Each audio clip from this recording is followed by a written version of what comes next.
Welcome to the NewsHour. A New York appeals court today dismissed a $500 million civil fraud penalty against President Donald Trump and his companies for overvaluing their properties and financial statements.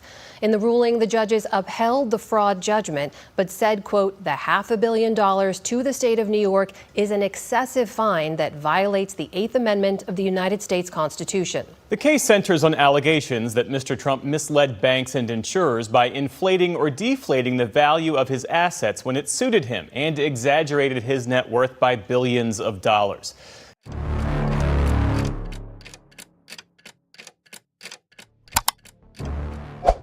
Algunas órdenes judiciales no solo cambian el rumbo de un proceso, sino también la forma en que el sistema responde a patrones de conducta reiterados.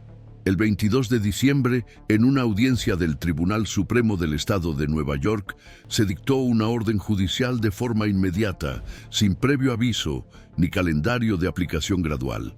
La jueza responsable determinó que la totalidad de una multa civil contra el presidente Donald Trump, por valor de $364 millones, se pagara íntegramente y sin fraccionar. La decisión se comunicó al inicio de la sesión, interrumpiendo la expectativa de la defensa de que la audiencia serviría para discutir calendarios de cumplimiento, posibilidades de negociación o vías de mediación patrimonial. A partir de ese momento, el proceso dejó de ser solo una cuestión jurídica y pasó a representar un punto de inflexión en el trato institucional que se da a las figuras públicas con un historial de aplazamiento sistemático de las decisiones judiciales. La medida adoptada por el tribunal no surgió de la nada. Es el resultado directo de una acción civil interpuesta por la Fiscalía General de Nueva York, cuyo núcleo central acusa a Trump y a sus empresas de inflar repetidamente el valor de los activos inmobiliarios en los documentos presentados a las instituciones bancarias y las compañías de seguros. Según la Fiscalía, esta práctica constituyó un patrón continuo de distorsión patrimonial, con el objetivo de obtener ventajas contractuales y líneas de crédito en condiciones que no se concederían sobre la base de evaluaciones realistas. Las alegaciones fueron respaldadas por peritajes contables, documentos internos y registros de comunicación corporativa, lo que llevó al tribunal a calificar el comportamiento como fraudulento a la luz de la legislación estatal. Tras un juicio completo, la sentencia inicial no solo determinó el pago de una multa millonaria, sino también la aplicación de restricciones operativas directas contra Trump, incluida la prohibición de dirigir empresas con sede en Nueva York y de solicitar financiación a instituciones financieras del Estado. Estas restricciones se mantuvieron incluso después de la apelación, que redujo el importe monetario de la condena, pero preservó los fundamentos jurídicos de la decisión. La instancia superior, al revisar el caso, reconoció que hubo fraude y confirmó que la conducta analizada no podía clasificarse como un error aislado o optimismo empresarial. Lo que se juzgaba era la integridad de los documentos utilizados para obtener ventajas institucionales ante los acreedores. En este contexto, la audiencia de diciembre cobró importancia. Al rechazar cualquier forma de negociación escalonada, el tribunal no solo reafirmó su autoridad, sino que también dejó claro que el ciclo de apelaciones sucesivas y dilaciones estratégicas, utilizado de forma recurrente por figuras públicas con acceso a grandes estructuras jurídicas, ya no se toleraría en ese caso concreto. Para los observadores del sistema judicial estadounidense, la decisión señala un cambio en la forma en que los tribunales tratan a los acusados que combinan poder económico, notoriedad pública y un historial de prolongados procesos judiciales.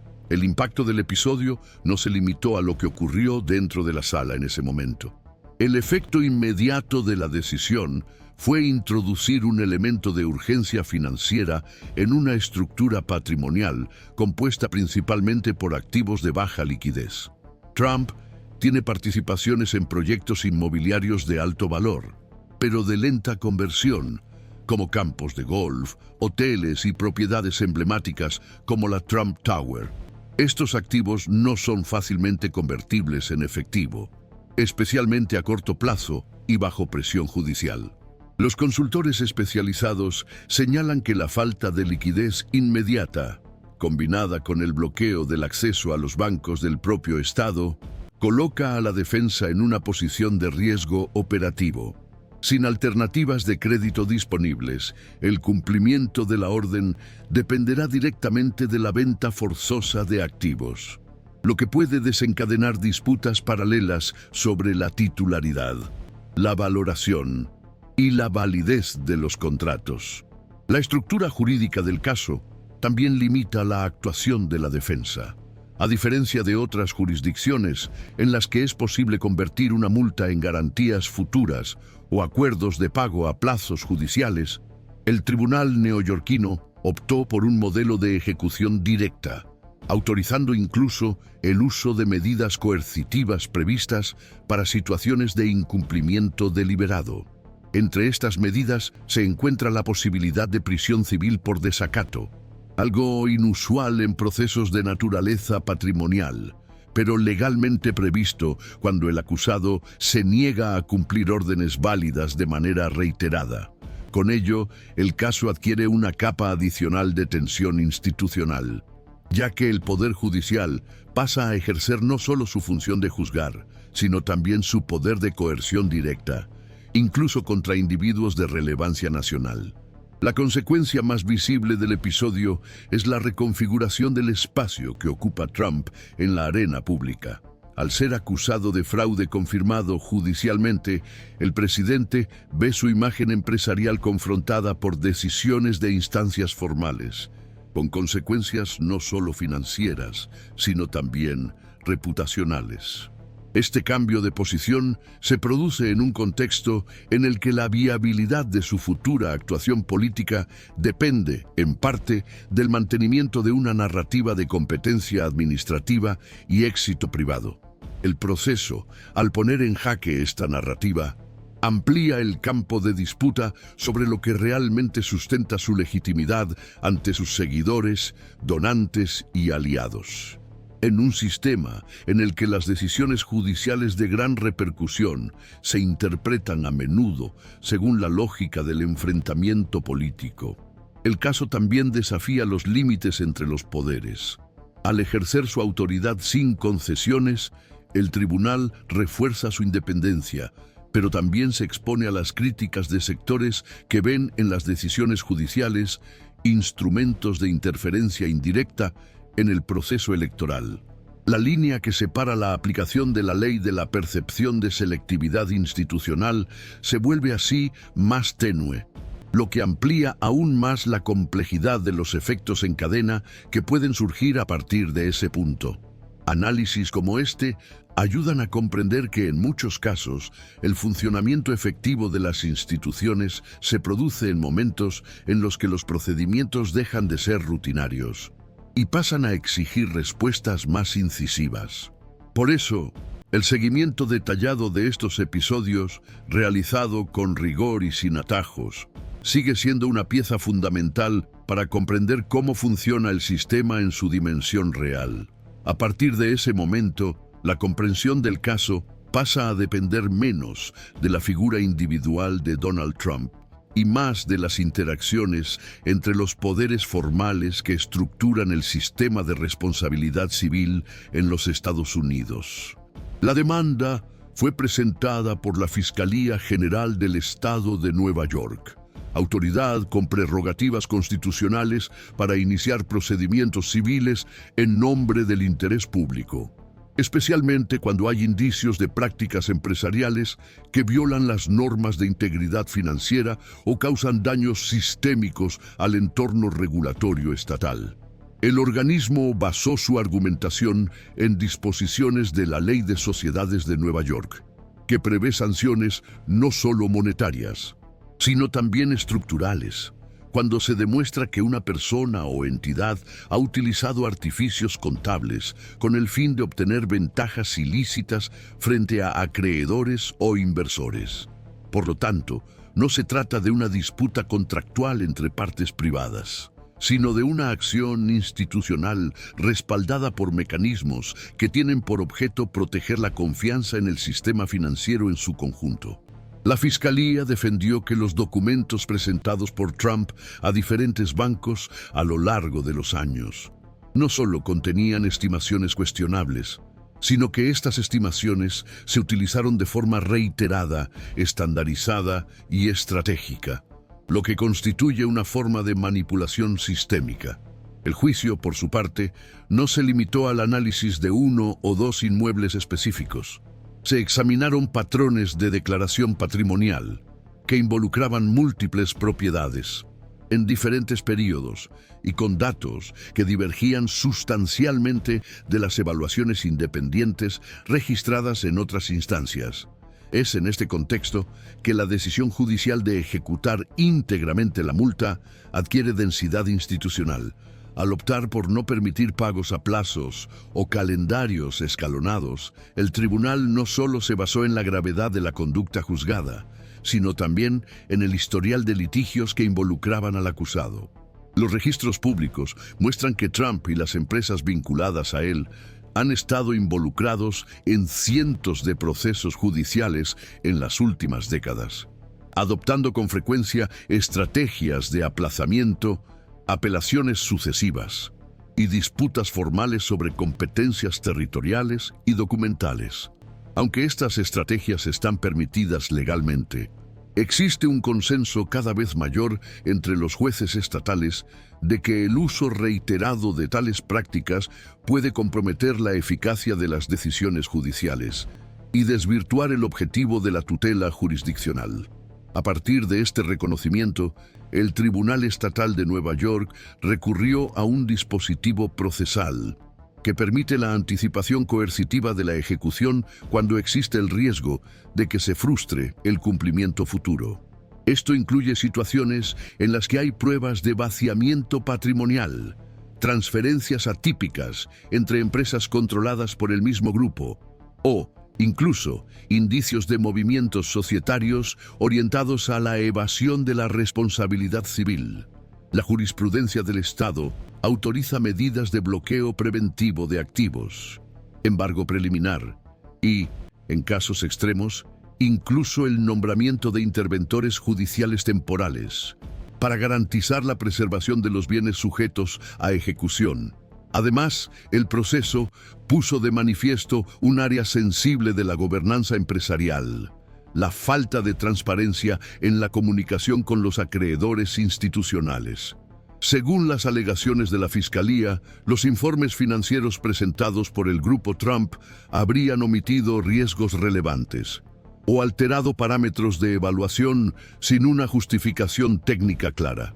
Para los reguladores estatales, este tipo de comportamiento debilita la estabilidad del mercado local, especialmente cuando involucra a agentes con visibilidad pública que pueden influir en el comportamiento de los inversores. Los bancos más pequeños o los fondos de pensiones vinculados a estructuras públicas.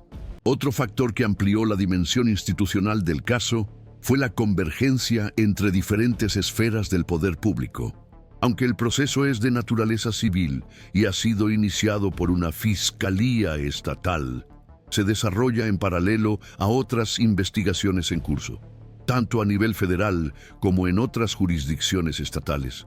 Algunas de estas investigaciones tratan temas distintos, como la financiación electoral o la gestión de documentos oficiales, pero su simultaneidad contribuye a crear un entorno de superposición institucional que desafía la capacidad de respuesta coordinada de las estructuras jurídicas del país. Según los analistas, esto exige que cada instancia implicada refuerce su fundamento jurídico para evitar la percepción de una actuación política disfrazada de acción jurisdiccional. Desde el punto de vista de la dinámica institucional, la decisión del tribunal también coloca al sistema bancario neoyorquino en una posición delicada. Las sanciones impuestas al demandado incluyen la prohibición temporal de obtener crédito de instituciones reguladas por el Estado, lo que obliga a los bancos a revisar los protocolos de cumplimiento y supervisión de riesgos, para garantizar que no estén, directa o indirectamente, facilitando las operaciones de un deudor reconocido judicialmente. Este tipo de restricción, aunque poco habitual, está prevista en la normativa financiera de Nueva York como mecanismo de protección sistémica, especialmente cuando existe el riesgo de que las operaciones futuras se utilicen para diluir u ocultar patrimonio en contravención de las sentencias judiciales vigentes. La respuesta del mercado a esta situación aún está en desarrollo. Los inversores con exposición indirecta a activos vinculados al grupo Trump han comenzado a revisar sus posiciones y, en algunos casos, a consultar a bufetes de abogados especializados en la evaluación del riesgo reputacional. Los fondos inmobiliarios, los holdings con participaciones conjuntas y los operadores de deuda estructurada siguen de cerca el desarrollo del caso para evaluar los impactos en cadena sobre los activos que comparten gobernanza, garantías o modelos de operación con propiedades asociadas al presidente.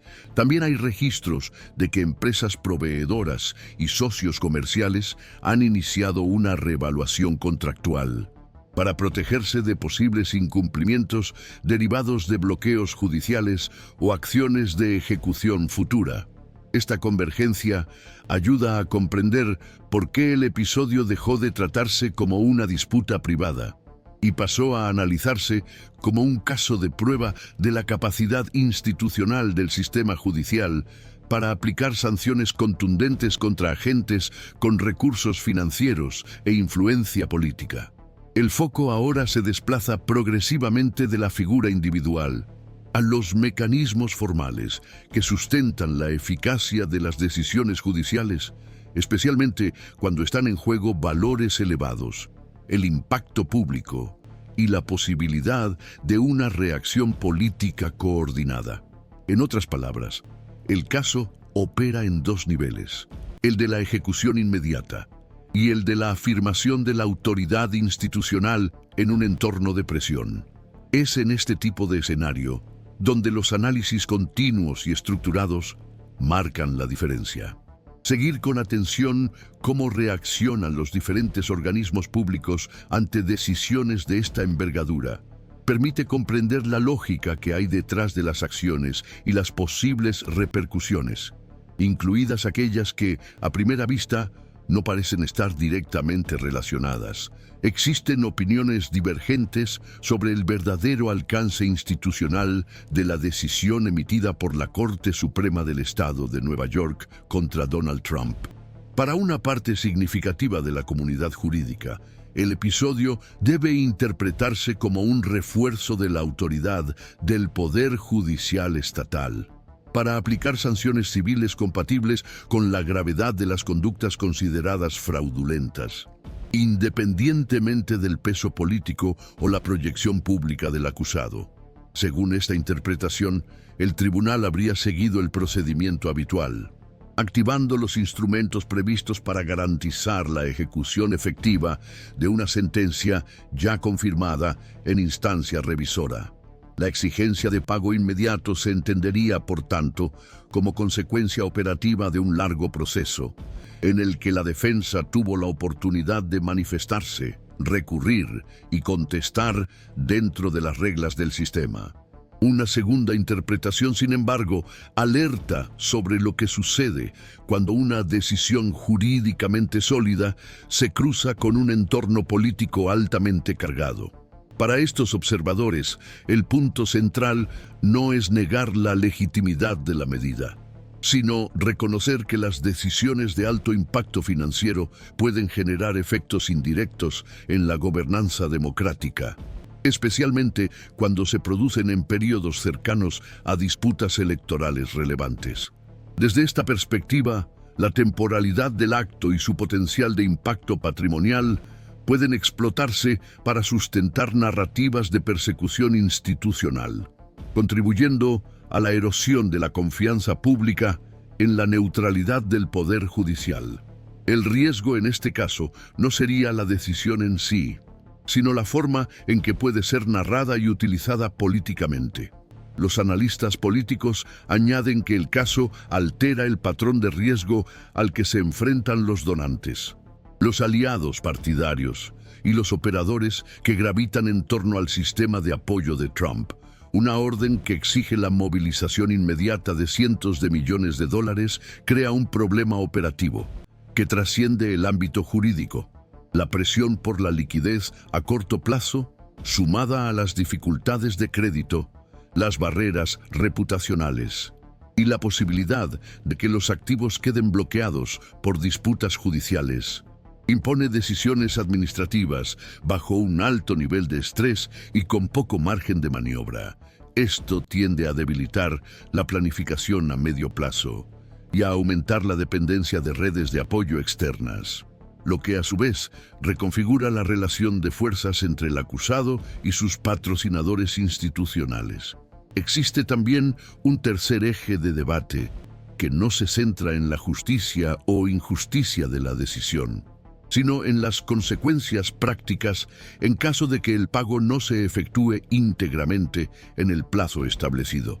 Los expertos en derecho empresarial señalan que, ante el incumplimiento, el Poder Judicial puede autorizar medidas más estrictas de ejecución patrimonial, incluyendo el embargo de bienes de alto valor económico y simbólico. La posibilidad de la enajenación forzosa de propiedades asociadas a la imagen pública de Trump añade un componente relevante.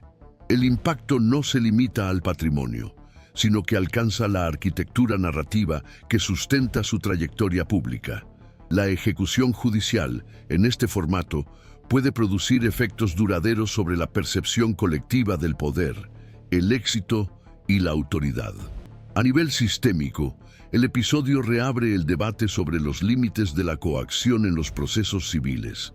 Aunque existen instrumentos legales para hacer frente al incumplimiento y la desobediencia, la aplicación de medidas extremas es históricamente poco frecuente en disputas patrimoniales, sobre todo cuando implican grandes cantidades de dinero y una alta visibilidad pública. El simple hecho de que esta posibilidad haya sido mencionada por miembros del Poder Judicial sugiere un aumento del grado de exigencia institucional ante conductas percibidas como dilatorias. El reto, en este escenario, es preservar el equilibrio entre la eficacia y la proporcionalidad, evitando que el uso de herramientas coercitivas se interprete como un exceso.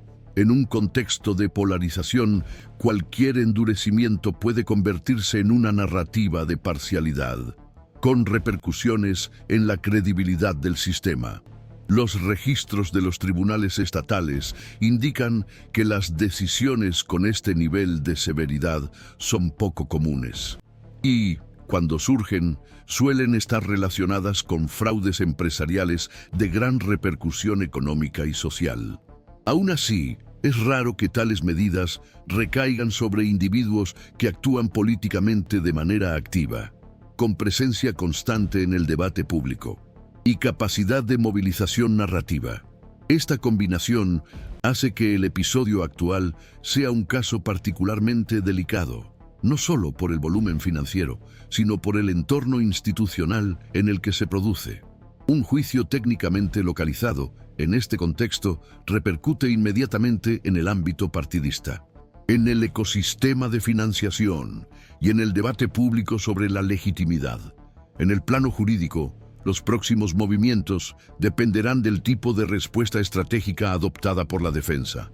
Si se intenta reabrir las discusiones sobre el formato de la ejecución inmediata, corresponderá al tribunal evaluar si existe base material suficiente para modificar la modalidad de cumplimiento. Sin embargo, muchos expertos ven esta alternativa con desconfianza, precisamente porque la decisión se basó en un historial de aplazamientos y riesgo de incumplimiento.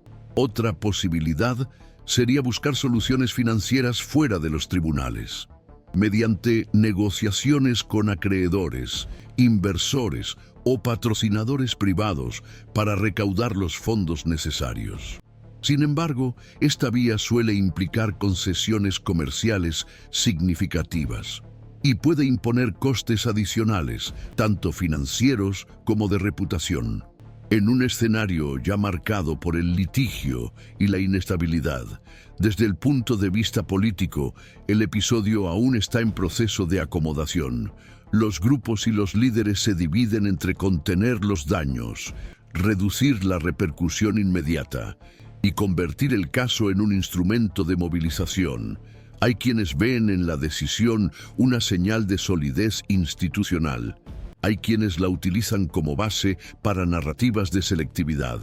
El hecho de que no haya un desenlace claro refuerza la percepción de que el sistema está atravesando un periodo de ajuste, en el que los antiguos patrones de tolerancia y postergación pueden estar dando paso a una postura más firme de ejecución.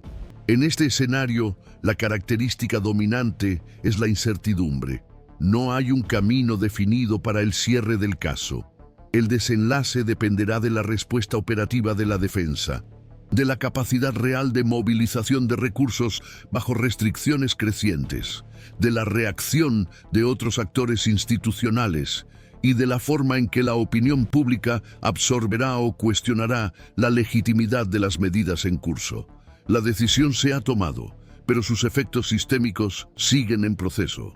Seguir de cerca esta secuencia es esencial para comprender cómo reaccionan las instituciones cuando el ámbito jurídico produce efectos inmediatos en el ámbito político y económico.